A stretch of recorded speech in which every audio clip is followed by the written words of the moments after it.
what's going on, everybody? Evan here, Malevolent Gaming. Big tournament going on, as you guys can see. We've got a pretty cool deck profile for you guys. Post Duel Overload, we've got zombies, and we've got Luis's build. He's going to show it to us today. Stay tuned till the end of it. We're going to show you a pretty cool combo with it as well. You want to jump into it, Luis? Yeah, so this is a pretty basic build in my opinion, but we got a little bit of a help with the Duel Overload. So I'll show you guys the deck, and I'll show you a little tutorial on how the deck, performs now. So we play the best card in the deck. It gets Unizombies. Unizombies is the best card in the deck, so that's really what it is. So we play 3 of that, and of course the best card in the deck, Unizombie. Yeah, this deck's good because this card's in the deck. You play 3, and then we play 3 Zombie Worlds. That's what it is. It also has another effect where if it's on the field, Zombie World can be targeted or it can be destroyed. So if for some reason you draw it and you have to summon it to protect your Zombie World, like it has that effect too. And it's a quick effect too, so like if your opponent tries to call by the graveyard, you can chain it and activate your Zombie World. So don't do that. Yeah, and you can't ash it because it activates Zombie World. It doesn't add it to your hand. Okay. And then we play two of this. This card's really cool, and it's really good with Needle Fiber, which I'll show you guys later. And then we play 2 of the Boss Monster. I wouldn't play more than 2. It's really bricky if you draw it, if you have no way to discard it, and yeah, I think 2 is just fine. And then we play 2 Jacobolan. This card is really underrated. This card is really good. It's an extender for the deck, and not only that, but it also you can interact with your opponent and on their turn banish something and bring it back. And it's really good. And we only play 1 Mizuki because we play a control version of the deck. We don't play a combo version. If you play a combo with dangers and stuff, we'll play more. But since we're only playing, like a control variant, we don't want to. This card's kind of bricky, so we don't want to draw one. Right, because your goal is to get the big boss monster out, right? Yeah. This doesn't really help at all. Yeah, we played 1 Frelin. She's really good. She has a lot of really cool effects, and you don't want to play more than 1, obviously, because it's you want to see it, but you don't want to see it, pretty much. But it's just a one-off. It's kind of situational. Yeah, situational. Yeah. Gozuki. This card's really good. Kind of wish we had more ways to summon it, but we already have a lot of normal summons. We don't want to clog normal summons. But this card's really good with this deck. Just being able to send anything to the graveyard. It's not a summon, so if it were to go to the graveyard and you bring it back, you can activate it again because it's not a summon, and then you can special summon 1 from your hand. It's really good. It's really strong. And that's it for all the monsters. I play some hand traps. I play Triple Ash. Ash is Ash. It's really good, and it's even better because it's a zombie.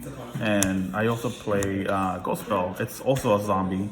But the reason why I play Ghost Spell is because Call by the Grave hurts really bad on the Baldrich.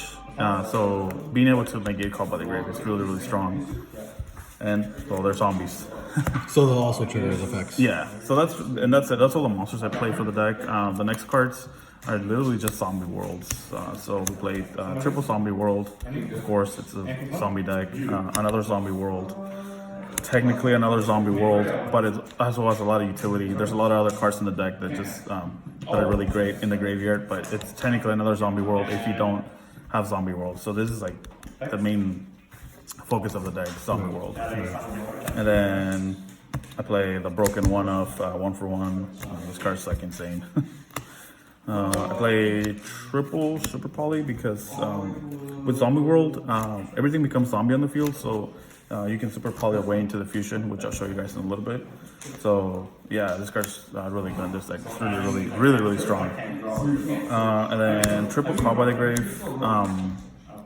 We don't want to get DD Crowed. We don't want to get Ash on our Solitaire and stuff like that. So we want those plays to go through, because once you get those plays going, your stuff just keeps recycling itself, and you can just keep going, and you can resource your opponent. So we don't want to get those cards stuck at the beginning. That's why we play Call by the Grave. Right. And that's all for the spells. I play some traps. I play Rivalry because everything becomes zombie on the field, and once your opponent commits to a monster, if they're playing Solomon Great, their Foxy becomes a zombie, and now they can't make Bailings. They can't summon anything from hand because they can only summon zombies. And since everything is cybers, they can't they're stuck pretty much. So yeah, it's a really strong floodgate. And then I play 2 of this. This card's really good. Not a lot of people know about it, but it's you tribute a zombie, you destroy 2 cards from the field, and then you banish a Shiranui from your deck, which Solitaire is a Shiranui. Yeah, it's like an Icarus attack. It's really good. And that's it for the deck. We play just 40 cards. We want to keep it consistent, and I feel like this is the most consistent build that I've been playing with. I'll show you guys my extra deck. We play the one Linkuribo because glow up bloom. Sometimes you don't have anything but zombie world in that, and you link this and you link that and you summon Baldrich, and then you can just make Vampire Sucker. And then on your standby phase, your Baldrich comes back and you draw a card. So yeah, it's a 1 card that can do a lot of cool stuff. Vampire Sucker has another really cool effect where it says that you can tribute your opponent's monsters if they're zombies. So if Zombie World is on the field, and if you have like Frailin in hand, you can tribute summon one of their monsters, and yeah, you don't have to use your monsters because that's what Vampire Sucker does. We play the new addition to the deck, Crystron Needle Fiber. This card just makes this deck a lot better now because now you have access to Glow Up Bloom, which I'll show you guys a little combo, and it's really cool. And it makes this deck, I feel like it just makes it a lot more consistent.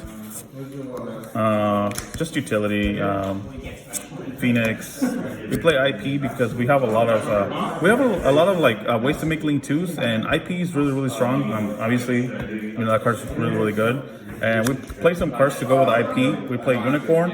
And we play Avermax. Avermax is really hard out. If your opponent doesn't play Warlord, they're not going to be able to get rid of this card ever. So yeah, IP Avermax is really strong. And then we play some Needle Fiber monsters, Formula Synchron and Wonder Magician. Pop a spell, draw a card, and then you can Synchro Summon on your opponent's turn.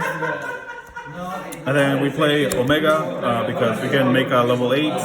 I don't play Savage Dragon because sometimes you don't go into links, and yeah, you have no way to bring back negates, and this card just recycles your Mizukis and stuff like that. So yeah, Omega's really strong. And then I also play this guy. It's a 1-of. It's really strong. It's really underrated, but it can create OTKs, and you can bring back if let's say you made Avermax, then they got rid of it, you can just bring back Avermax. And then why we play Super Poly is because everything turns into zombies, and this guy requires just 2 zombie monsters. His effect is not super great, but it's just the fact that you can just get rid of any 2 monsters on the field to make this guy. And then for another Super Poly target, we play Starving Venom because every deck plays Dark Monsters, and it's just the most generic Super Poly. Just the most generic Super Poly target, pretty much. So that's it for the extra deck. I'll show you guys a little quick combo, just so you guys can see what Needle Fiber does for the deck now. So all we need is a Solitaire and any way to see Zombie World, which we have a lot of ways. So So let's say you open it, or even if you open this, if you open this, you still have it. So you go Solitaire, you activate effect Solitaire, you tribute itself, and then you summon Unizombie. That's the best card in your deck, by the way. And then you activate Unizombie's first effect, so you target itself, you discard this, and then you activate the second effect, and then you just chain this, and you activate your Zombie World. And then you send your Mitsuki to the graveyard, and then you banish your Mitsuki to summon back your Solitaire, and then your Solitaire and Unizombie. Make your Needle Fiber. Then you activate your Needle Fiber, summon a tuner from the deck. And then you summon your Bulb. And then you link summon your Bulb and your Needle Fiber to make your Vampire Sucker. And since you have Zombie World in the field, now you can manage your Bulb to, it doesn't add it to the hand, you can special summon to the field now. So you summon your boss monster. So now you have these 2, and then you can end it here and just be safe. If you're scared of Call by the Grave or anything like that. But if you have Ghost Spell, which is the reason why we play Ghost Spell, you can just link both of these off into another Vampire Sucker. So now on their standby phase, this guy gets to come back, and now you get to draw a card. So that's what Needle Fiber does for the deck now. Now you have access to this guy way more consistently. which is one of the biggest struggles that we had before.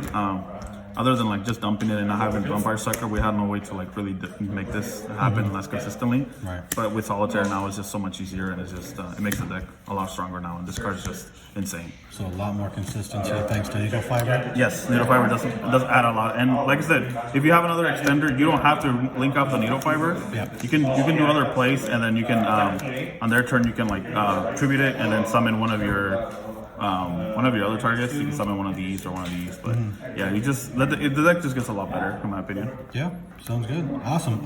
Thanks a lot for the profile, Luis. Any shout outs? Shout out to Team Malevolent.